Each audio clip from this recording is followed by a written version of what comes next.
প্রথমে আমি এই লেবুগুলোকে ধুয়ে নেব। আমি আগে থেকে ধুয়ে রেখেছি তাই ধুলাম না, তো বাজার থেকে কিনে এনেছি তাই এগুলো ধুতে হবে।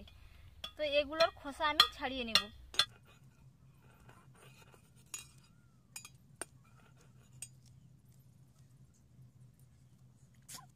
এর মধ্যে একটা একটা যে বীজ আছে বীজগুলো বের করে নেব।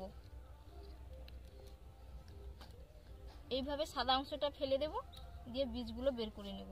এই যে বীজগুলো বের করে দিচ্ছি। এই রকম করে সব লেবুগুলো আমি ছাড়িয়ে নেব। লেবুর যে খোলাটা, এটাকে আমি গ্রেটারের সাহায্যে একটু ছুলে নেব। তো এর সাদা অংশটা যাতে না যায়, সাদা অংশটা গেলে ওটা কিন্তু তেতো লাগে। তো এইরকম ভাবে একটু হালকা করে এরকম করে ছুলে নিতে হবে। এই যে গ্রেট করে নিয়েছি, এগুলোই হয়ে যাবে, বেশি দরকার নেই। সবগুলো আমার ছাড়ানো হয়ে গেছে। এবার আমি এরকম একটা ঘুটনি দিয়ে ভালো করে এর জুসগুলো বের করে নেব চেপে চেপে। একটা ছাঁকনিতে এগুলো ছেঁকে নেব।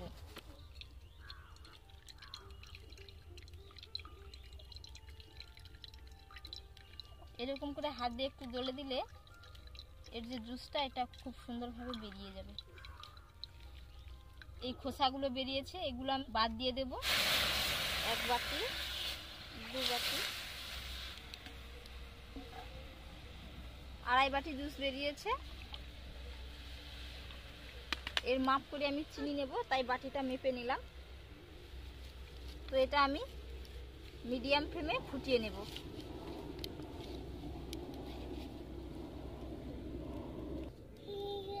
এর মধ্যে একটা এলাচ ফেটিয়ে দিয়ে দিচ্ছি।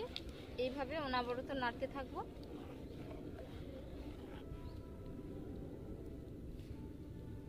এই বাটির মাপ করে 2 বাটি চিনি দিয়ে দেব। মিষ্টিটা নিজেদের পছন্দ অনুযায়ী। তো এখানে আমার মনে হচ্ছে 2 বাটি চিনি দিলে ভালো হয়, তো এখানে আমি 2 বাটি চিনি দিয়ে দিলাম।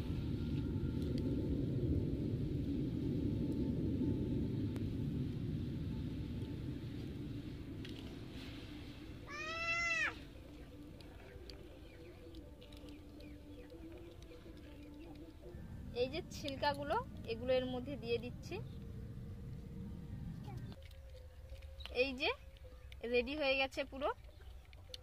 তো এটা আপনারা বুঝবেন কি করে হয়ে গেছে।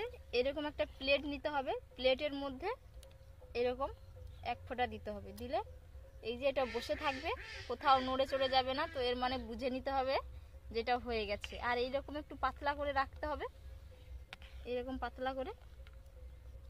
এটা ঠান্ডা হয়ে যখন জারে ঢালা হবে অনেকটা ঘন হয়ে যাবে।